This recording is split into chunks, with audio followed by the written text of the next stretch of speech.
Bismillahirrahmanirrahim. Assalamualaikum warahmatullahi wabarakatuh. Tentunya kita masih berada dalam suasana di bulan Syawal, ya. Tepatnya kita di pertengahan daripada bulan Syawal. Artinya tentunya kenangan-kenangan selama di bulan Ramadan masih ingatlah Pak, ya.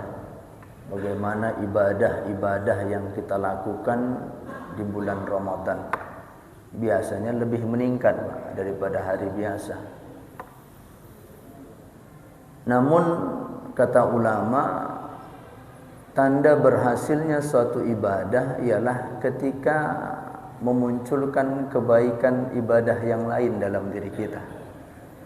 Artinya tanda berhasilnya orang menjalankan ibadah Ramadan ketika semakin baik amal ibadahnya, semakin baik akhlaknya. Dan kalau kita berbicara didikan-didikan selama di bulan Ramadan, maka begitu sangat banyak. Di antara didikan Ramadan yang harus terus kita lestarikan begitu selesai Ramadan adalah di bulan Ramadan ini kita dididik bangun waktu sahur Pak, ya. Sahur Pak, kita bangun Pak, ya. Nggak ada orang sahur setelah sholat subuh Pak. Entahlah ada kaji yang lain Pak. Artinya apa? Kita bangunnya waktu sahur. Ada orang payah kali bangun subuh itu Pak. Payah kali. Aku entah kenapa payah kali aku bangun subuh tuh. Tapi begitu masuk Ramadan, insya Allah Pak, ya. Insya Allah, ya. Insya Allah bisa kita bangun. Yang membuat orang gampang bangun waktu subuh ini paling tidak ada dua Pak. Pertama karena bulan Ramadan. Yang kedua karena jalan-jalan Pak. Jam 3 kita berangkat nanti, ya. Kemana? Ke Aceh kita, Jama'al Huda. Siap, cocok. Jam 3 udah bangkit.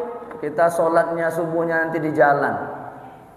Biasanya belum jam 3, jam 2 udah terbangun tuh Pak.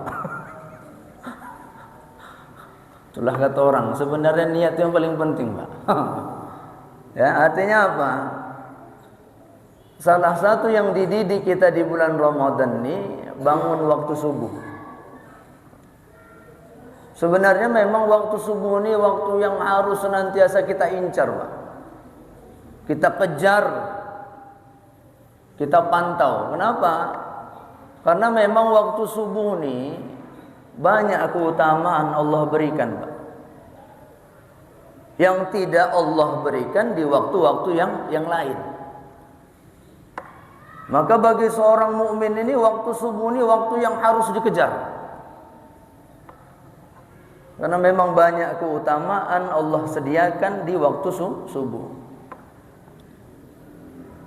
Di antaranya kehebatan waktu subuh ini, pertama, waktu subuh ini adalah waktu yang di dalamnya ada doa Rasulullah di dalamnya. Mungkin hari ini kita tidak bisa langsung mendapatkan doa dari Rasulullah Pak. Tapi kepengennya gitu Pak, ya. Tapi tak bisa lagi kita langsung berhadapan dengan Rasulullah, minta doa Rasulullah, tak bisa lagi. Tapi ternyata ada doa Rasulullah yang mulai diucapkan Rasulullah sampai nanti hari kiamat, doa ini terus berlaku Pak.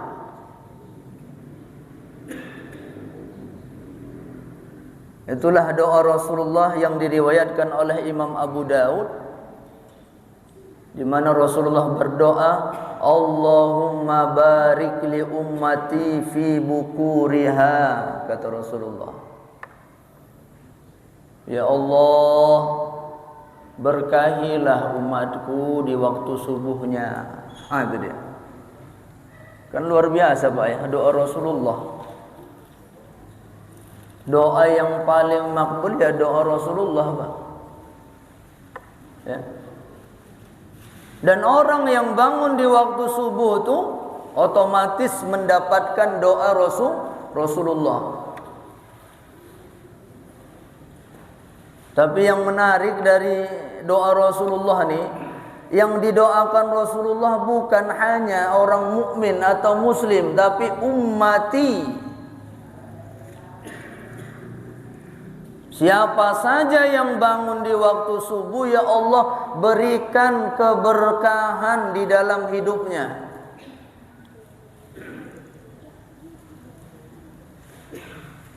Dan dalam hidup ini yang paling kita cari berkah, Pak ya. Berkahnya yang paling penting. Harta yang paling kita cari berkahnya, Pak. Ada orang banyak hartanya tapi tak satu pun anaknya selesai sekolahnya, Pak. Itulah yang paling kita cari, Pak ya. Maka doa kita, ya Allah berikanlah rezeki yang berkah, bukan yang banyak. Yang paling kita cari itu berkah. Ada orang sederhana aja hidupnya, Pak, tapi alhamdulillah anaknya jadi semua. Anaknya sekolah semua. Anaknya jadi soleh semua. Maka yang kita cari itu dalam hidup ini berkah. Jabatan yang kita cari dari jabatan itu berkah. Ini kita cari. Hebat pun jabatan kita, tapi jadi ajab sama kita percuma juga, Pak ya. Ini yang kita cari berkah. Apalagi yang kita cari itu berkah itu umur, Pak. Umur berkah. Panjang umur kita bisa kita isi dengan amal ibadah. Jangan sampai udah bau tanah sholat pun tak mau, Pak. Ya. Berkah dia yang kita cari. Di antara bentuk keberkahan itu sehat badan awak, itu dia. Maka yang kita cari dalam hidup ini berkah. Semua yang kita dapatkan dalam hidup ini berkah. Tapi yang paling paten, banyak harta berkah pula tuh, Pak ya. Nah, itu paten kali itu memang. Kalau bisa kayak gitulah Ustaz. Banyak harta berkah, panjang umur berkah, itu yang paling kita cari. Tapi kalau disuruh pilih antara banyak, antara panjang, yang paling kita cari adalah berkah. Kemudian kalau kita telusuri dalam hadis ini juga Rasulullah menggunakan kalimat bukur. Bukan kata subuh digunakan Rasulullah, tapi bukur. Bukur ini kalau kita mau terjemahkan lebih dalam lagi, yang paling bangun waktu subuh. Nah, itu dia.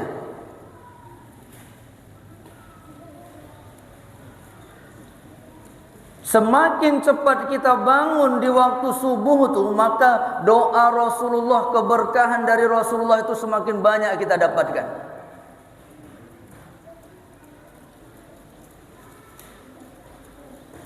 Maka kita isilah waktu sebelum subuh itu dengan apa? Salat malam, salat tahajud kita.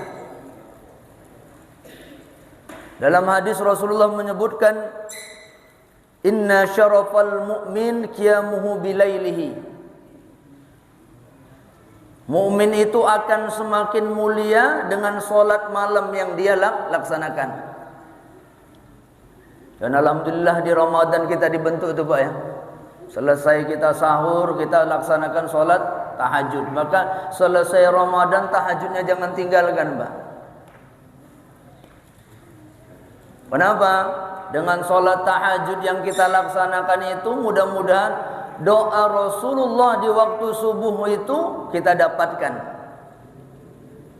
Kemudian apa? Hidup kita semakin mulia. Mulia di hadapan Allah, terlebih-lebih mulia juga di hadapan manusia. Ini yang pertama. Sebenarnya yang pertama ini pun sudah cukup kali, Pak ya. Ini sudah cukup kali sebenarnya. Doa Rasulullah kita dapatkan dah cukup kali lah bagi seorang mukmin tu. Kalaupun tak ada keutamaan lain, ini aja pun udah cukup kali rasa kita. Kenapa? Doa Rasulullah yang paling kita cari. Ini yang pertama. Yang kedua, apa keutamaan waktu subuh ni? Selain waktu subuh ni ada doa Rasulullah, juga di waktu subuh ni ada doa malaikat, Pak. Kan doa yang makbul-makbul ni, Pak ya. Rasulullah tak perlu diragukan, malaikat apalagi. Jadi setiap subuh itu ada doa malaikat. Inilah yang disebutkan dalam sebuah hadis yang diriwayatkan oleh Imam Bukhari dan Imam Muslim. Rasulullah bersabda, "Ma min yaumin yusbihul ibadu fihi." Tidak ada waktu subuh di setiap harinya illa malakani yanzilani, kecuali di setiap subuh itu akan turun dua malaikat. Fayaqulu ahaduhuma, maka malaikat yang pertama berdoa kepada Allah Subhanahu wa taala. Apa doa malaikat itu? Allahumma a'ti munfiqan khalafa. Ya Allah, berikanlah balasan yang besar atas orang-orang yang pada pagi hari ini menginfakkan hartanya di jalan Allah. Dari sinilah muncul istilah sedekah subuh tu, Pak ya. Berlomba-lomba orang waktu subuh itu kalau bisa kita sedekah. Kalau bapak-bapak gampang, Pak ya. Sambil kita ke masjid, sambil kita sediakan duit, sedekah kita. Kenapa? Karena memang di waktu subuh itu ada doa malaikat. Siapa yang bersedekah pada waktu subuh itu, Allah akan balas dengan balasan yang besar. Setiap pagi awak bawa duit, Pak. Enggak usah besar-besar. 2.000 setiap hari. Walaupun sedekah ini memang berat, Pak. Ya, berat ngamalkannya ini. Kenapa? Rasulullah dalam sebuah hadis beliau bersabda, "Man tasaddaqa faqad lahya sab'ina syaitanan." Siapa yang bersedekah, maka sesungguhnya dia sudah mengalahkan 70 setan. Jadi orang yang bersedekah itu, kata Rasulullah, pada hakikatnya dia sudah mengalahkan 70 setan. Artinya apa? Yang menggoda kita untuk sedekah ini ternyata 70 setan, Pak. Makanya berat kali sedekah itu, Pak. Begitu tengok duit itu mulailah terbayang, Pak ya. Siap apapun belum bayar, token belum bayar, ini belum apa, semualah, Pak, keluar tuh, Pak. Maka ada kemarin Ramadan kemarin ada dengar saya seorang ustadz ceramah, Pak.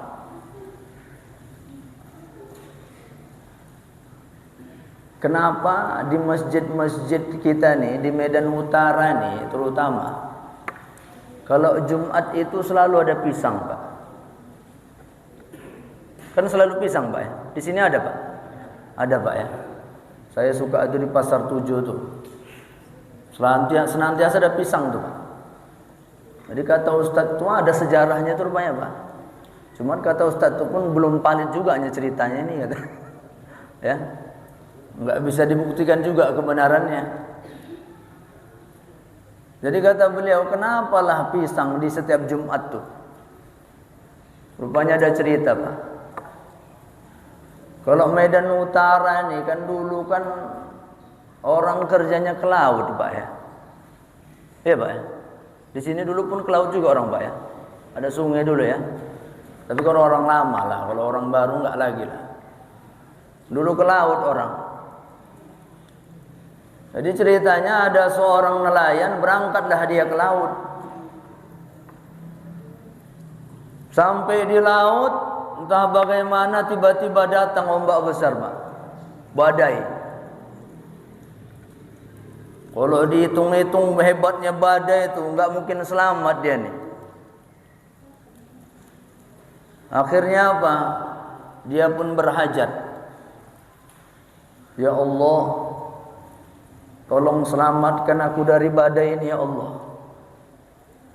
Kalau selamat aku dari badai ini ya Allah, pulang aku dalam keadaan selamat, ya Allah nanti aku potong lembu ya Allah pada hari Jumat. Biar makan orang yang sholat Jumat tuh ya Allah. Ini bertawasul dengan amal soleh namanya, Pak ya. Begitu diucapkannya kalimat itu, Pak, alhamdulillah badai itu pun berkurang, Pak. Udah mulai agak tenang sih, tapi masih ada badainya itu. Cuma dari gaya-gayanya masih selamat lah ini. Begitu keadaan udah mulai agak tenang, terpikir juga lah dia, Pak. Lembu berapa juga kenanya ini katanya. Ya Allah, tukar ya Allah. Enggak salah lembu ya Allah. Kambing ya Allah. Nanti pulang aku kalau selamat, nanti aku potong kambing ya Allah. Udah cukupnya itu. Kalau untuk satu kampung pasar 6 itu cukup lah tuh. Kambing udah cukup kali lah tuh, banyak kan aja kuahnya. Potong kecil-kecil. Akhirnya apa? Begitu diucapkannya kambing tadi, badai pun tadi mungkin makin berkurang. Wah, udah can selamat nih, Pak. Kalau udah mulai agak tenang, mulai terpikir dia, Mak, kambing 2 jutaan juga tuh. 2 jutaan juga. Akhirnya apa? Tukarnya lagi. Ya Allah, ayam lah ya Allah. Begitu diucapkannya ayam tadi, Pak, nampak daratan tuh. Pinggiran tuh udah nampak. Kalau udah nampak pinggiran udah jelas lah selamatnya tuh, Pak ya. Begitu tengoknya daratan, terpikir juga ayam tadi. Ayam pun lumayan juga tuh. Akhirnya apa diputuskan, Pak? Udahlah ya Allah, pisang lah ya Allah. Itulah katanya. Tapi entah betul entah enggak tahu lah itu. Makanya di Medan Utara ini pisang aja, Pak ya. Pisang aja Jumat tuh, pisang aja. Walaupun tak saya salahkan yang sedekah pisang tuh, Pak ya. Artinya apa? Yang kita ambil pelajaran dalam kisah nih, gitulah kita sedekah tuh, Pak. Bang, kalau laku tanah kita yang di sana tuh, di Pematang Johar tuh, nanti kita sedekah untuk masjid tuh. Ku tengok masjid itu udah mulai pelebaran tuh. Ya cocok lah tuh, abang pun niat abang gitu deh. Cocok lah. Kan gitu, Pak. Ini kan belum laku ceritanya. Sedekahlah kita nanti. Ke masjid, anak yatim kita undang nanti. Begitu diucapkan, telepon pun muncul, Pak. Assalamualaikum, ini bapak ini ya, kabarnya jual tanah ya. Iya, saya belilah. Begitu laku cuman, Pak. Hitung-hitung anak mau kuliah, anak mau sekolah, rumah pun masih ngontrak, Pak ya. Rumah masih kontrak, banyak lah tuh. Akhirnya apa, Bang, kita tunda aja lah yang sedekah itu, Bang. Itu tanah yang kita yang sana aja lah nanti kita sedekah. Artinya apa? Begitulah, karena kata Rasulullah, siapa yang bersedekah sesungguhnya dia sudah mengalahkan 70 setan. Maka 70 setan lah yang menghalang-halangi kita tuh Pak. Ngapain sedekah? Mikir ini dulu. Boleh sedekah, bagus sedekah, tapi pikirkan ini yang lebih penting. Itulah dia Pak. Maka jangan heran Pak, maka harus dilawan tuh Pak. Harus dilawan tuh. Maka waktu subuh ini adalah waktu yang didoakan oleh malaikat. Ya Allah, berikan balasan yang besar atas orang-orang yang hari ini memberikan sebahagian hartanya di jalan. Ini malaikat yang pertama. Kemudian malaikat yang satu lagi, wa yaqulul akhar. Sedangkan malaikat yang lain juga berdoa kepada Allah. Allahumma a'ti mumsikan talafa. Ya Allah, hancurkanlah orang-orang yang pada pagi hari ini mumsik. Mumsik itu pegang Mbak ya. Memegang kuat hartanya, takut betul sedekah Pak. Jadi siapa yang hari ini bakhil betul, pelit betul, tak mau mensedekahkan hartanya di jalanmu ya Allah, hancurkan, musnahkan. Artinya apa? Bukan cara Allah memusnahkan itu langsung dimiskinkan Allah, tidak Pak ya. Banyak cara Allah. Ada orang banyak hartanya, capek hanya berobat aja Pak. Ada orang banyak hartanya, tak satu pun bisa dimakannya Pak. Makan ini salah Pak ya. Gula lah, asam urat lah. Banyak betul. Maka hati-hati kita dengan doa malaikat. Maka oleh karena itu, salah satu amalan di waktu subuh itu sedekah kita Pak. Ya, sedekah kita. Tapi sesuai dengan kemampuan kita lah. Ya, bersedekah kita. Kalau laki-laki mungkin bisa langsung ke masjid, kalau perempuan ada jamaah saya Pak. Ustaz, kami kan terkadang tak ke masjid Ustaz. Jadi cemana kami mau sedekah? Nggak mungkin pagi-pagi itu kami cari anak yatim. Kemana pula Ustaz? Ada jamaah perempuan tuh dibuatnya Pak, di rumahnya tuh kotain Pak dia.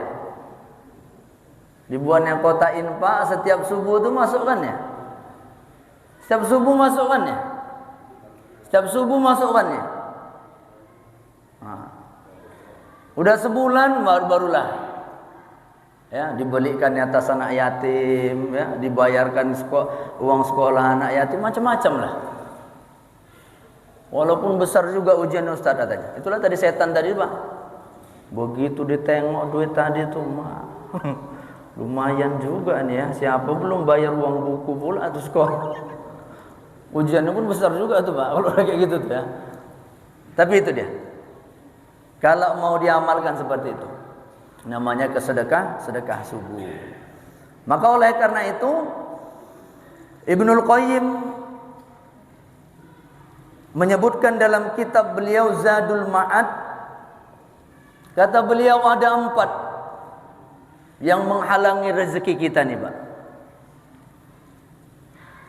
Di antaranya kata beliau, yang menghalangi rezeki kita ini adalah naumus subuhati, tidur di waktu subuh. Itu dia. Ini sekarang penyakit kita nih Pak. Begitu bangun, selesai sholat subuh, kemana itu Pak biasa ya Pak? Macam manggil-manggil bantal tuh Pak ya. Sini. Ya. Tidur di waktu subuh.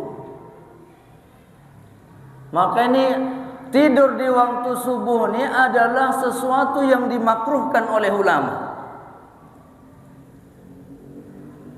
Ustadz, sampai jam berapa lah kira-kira? Kan gitu Pak ya. Kalau orang-orang tua saya dulu, jangan tidur setelah subuh. Sampai jam berapa katanya? Sampai jam 10 katanya. Ada yang bilang sampai jam 9. Ada yang bilang sampai jam 11. Kenapa? Apa? Kalau udah jam 11 awak tidur, Pak, zuhurnya terancam, Pak ya. Ya, Pak ya. Kalau udah jam 11 awak tidur, zuhurnya yang terancam. Maka sampai jam berapa? Mungkin ini bisa jadi rujukan kita, Pak. Dalam kitab Madarijus Salikin disebutkan, wa minal makruhi 'indal ulama. Di antara yang dimakruhkan oleh ulama, an-namu baina salati subhi wa tulu'is syams. Adalah tidur di antara solat subuh dan terbitnya matahari. Itu yang dimakruhkan. Dari mulai kita selesai solat subuh sampai terbit matahari. Terbit mataharinya apa? Itu kadang ada di jadwal-jadwal tuh. Waktu isyraq namanya, Pak. Ya. Ada namanya waktu isyraq. Kalau sekarang ini sekitar 6 lewat berapa lah gitu, Pak ya. Saya tidak perhatikan pula tadi kalender. 6 lewat 18 ya. Sekitar 6 lewat 18 sampai situlah waktu yang dimakruhkan kita tidur setelah sholat subuh. Kenapa? Kan kasihan juga, Pak, yang kerja pabrik, Pak ya. Kerja pabrik dia, Pak. Pulang subuh tadi lah pulang dia. Tahankannya tidur, enggak tidur-tidur. Begitu pulang sholat subuh dia, tunggunya sampai jam 11. Apalagi tidur dia, Pak ya. Nah, kalau kita mau pegang nih sampai situlah, Pak. Walaupun katanya menurut kesehatan tuh tak boleh tidur tuh sampai jam 10, nanti sakit gula katanya. Entahlah itu. Dokter lah yang bisa jawab tuh, Pak ya. Nah, kalau itu taklah wilayah saya menurut kesehatan. Tapi kalau kita merujuk kepada pendapat ulama sampai situ, Pak. Tapi kalau menurut kesehatan mungkin tidur setelah itu tak tahulah saya. Tapi kalau kita merujuk kata ulama, dari sejak salat subuh sampai masuk waktu isyraq, sampai terbit matahari, dan selesai waktu terbit matahari itu ada amalan. Itulah yang disebut dengan salat suruk, ya. Ya. Salat isyraq. Kalau apanya namanya suruk, namanya salatnya salat isyraq. Waktunya kapan? Begitu terbit matahari. Kalau tadi 6 lewat 18, kita lebihkan sedikit. Sekitar 15 menit lah. Kita lebihkan sedikit, namanya salat isyraq. Inilah yang disebutkan dalam sebuah hadis. Rasulullah bersabda, man shallal ghadata fi jama'atin, siapa yang melaksanakan salat subuh secara berjamaah, summa qa'ada, kemudian dia duduk, yazkurullah, berzikir kepada Allah. Zikir ni macam-macam, Pak. Ada bentuk kalimat thayyibah, subhanallah, alhamdulillah, Allahu akbar, la ilaha illallah, terserah. Zikir ini juga apa? Baca Quran, Pak. Baca Quran bagian daripada zikir. Apalagi mendengarkan majlis ta'lim, Pak. Kalau saya lihat jadwal di situ, kita ada kajian subuh, Pak ya. Kita berada di masjid, melaksanakan sholat subuh berjamaah sampai jam berapa, Pak, biasa ceramah? Sampai jam 6, Pak ya. Sampai jam 6 lewat lah. Sampai tadi lah. Selesai ceramah, lewatkan sedikit. Baru laksanakanlah sholat 2 rakaat. Hatta tatlu asyams, hingga terbit matahari. Summa shalla raka'ataini, kemudian sholat dia 2 rakaat. Kanat lahu ka ajrin hajjatan wa umratan tamah. Dengan itu dia lakukan salat subuh berjamaah, diam di masjid, berzikir kepada Allah, mendengarkan majlis ta'lim, kemudian salat dia 2 rakaat, disebut dengan salat isyraq, maka pahalanya seperti haji dan umrah, tamah, Sempurna, sempurna, sempurna kata Rasulullah. Tapi jangan pula setelah ngamalkan ini enggak pergi haji, Pak. Enggak. Aku hampir setiap subuh aku haji umroh katanya. Salah juga itu, Pak ya. Tak mau lagi dia haji umroh. Kenapa? Aku tiap hari haji umroh. Tengok itu hadis Rasulullah. Ini kan pahalanya, Pak ya. Kewajibannya tetap dilaksanakan. Nah, itu dia. Jadi yang dimakruhkan itu tadi, tidur di waktu itu. Kemudian apalagi hebat waktu subuh nih, orang yang sholat yang bangun di waktu subuh, kemudian melaksanakan sholat subuh, dia berada dalam jaminan Allah Subhanahu wa taala. Hadis Rasulullah yang diriwayatkan oleh Imam Muslim, man shallas subha, barang siapa yang melaksanakan sholat subuh. Di dalam riwayat lain disebutkan fi jama'atin. Jadi dalam riwayat yang lain disebutkan ada berjamaahnya. Tapi kalau yang di sini riwayat Imam Muslim ini dikatakan siapa yang sholat subuh aja, fahuwa fi zimmatillah, maka dia berada dalam jaminan Allah. Sekarang kita sibuk, Pak, cari jaminan, Pak ya, asuransi, Pak. Ya, asuransi, jaminan kesehatan, jaminan apa lagi? Hari tua, kecelakaan. Apa lagi, Pak? Anak sekolah, Pak ya. Sibuk orang untuk mencari jaminan asuransi. Berapapun dibayar, Pak. Supaya apa? Mana tahu nanti waktu kecelakaan tak ada duit. Itu, Pak ya. Kalau sekarang ini yang pemerintah BPJS, Pak ya. BPJS sekarang takut betul orang enggak ada BPJS, Pak ya. Mau ada BPJS. Berapapun kita bayar supaya kita dapat jaminan.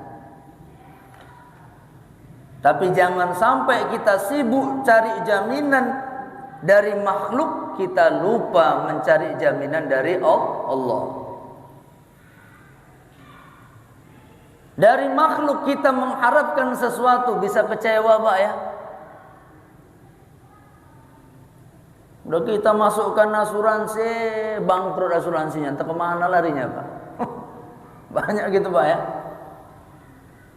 Udah kita masukkan asuransi, buat peraturan baru. Orang melahirkan tak dapat lagi BPJS, apa ya? Ada. Kan kita nggak tahu, Pak ya. Muncul peraturan baru. Itulah kalau kita menggantungkan diri kita kepada manusia. Banyak kecewanya kita. Tapi jaminan yang Allah berikan kepada kita, insya Allah tak kecewa kita, Pak. Maka kata Rasulullah, barang siapa yang senantiasa melaksanakan sholat subuh, dalam riwayat lain dengan berjamaah, fahuwa fi zimmatillah, maka dia berada dalam jaminan Allah. Maka oleh karena itu setiap harinya kita harus berusaha mendapatkan jaminan dari Allah. Dengan apa? Melaksanakan sholat subuh. Terakhir, yang keempat, orang yang enggan melaksanakan sholat subuh, jangan-jangan dalam hatinya ada sifat kemunafikan. Rasulullah bersabda, "Laisa sholatun asqala 'alal munafiqin." Tidak ada sholat yang paling berat atas orang munafik min sholatil fajri wal isya, daripada sholat fajar dan sholat isya. Walau ya'lamuna ma fihima, kalaulah manusia itu tahu kebaikan, kehebatan sholat subuh dan sholat isya itu, kata Rasulullah, la atauhuma walau habwa, sungguh mereka akan datang untuk melaksanakan sholat isya dan sholat subuh itu walau dalam keadaan merangkak. Kalau kita tahu hebatnya sholat isya dan subuh itu, merangkak pun jadilah Pak. Jadi kata Rasulullah, sholat yang paling berat itu bagi orang yang munafik, yang masih ada sifat kemunafikan dalam dirinya, itu adalah sholat subuh dan isya. Betul kira-kira itu Pak? Berat tuh Pak? Semua berat Ustaz. Kalau itu udah parah. Artinya apa? Pada masa Rasulullah itu ada orang munafik. Maka untuk melihat orang munafik itu tengok aja di dua waktu ini. Di dua waktu ini, sholat subuh ada enggak? Sholat isya enggak? Nah, itulah tanda orang munafik pada masa Rasulullah. Artinya apa? Kalau masih ada dalam diri kita sifat kemunafikan, tuh berat kita melaksanakan sholat yang dua ini. Maka jangan sampai sifat kemunafikan ini ada dalam diri kita. Inilah kajian kita pada malam hari ini. Ya, mudah-mudahan apa yang saya sampaikan ini, sebenarnya saya yakin ya bapak-bapak ini sholatnya subuh tuh Pak ya, bangkitnya subuh tuh. Cuma supaya apa? Supaya semakin semangat kita. Jangan sampai bangun subuh kita tuh karena memang terbangun sendiri Pak. Aku memang tak kenapa, kok udah jam 4 terbangun aja aku. Artinya apa? Enggak ada niat kita Pak ya. Niatkan kita bangun tuh untuk mendapatkan apa tadi? Doa Rasulullah. Supaya apa? Bangun kita itu jadi ibadah. Jangan sampai bangun kita itu karena payah bangun. Tidur lagi kalau udah jam segitu. Ku paksa-paksakan pun tidur nggak bisa lagi. Bangkit aja berat. Apa yang mata itu? Terakhir nonton bola lah, aku nonton bola. Ya. Jadi artinya apa? Mari kita raih kebaikan-kebaikan yang Allah sediakan di waktu subuh nih. Mudah-mudahan ada manfaatnya. Lebih dan kurang mohon maaf. Billahi taufiq wal hidayah. Wassalamualaikum warahmatullahi wabarakatuh.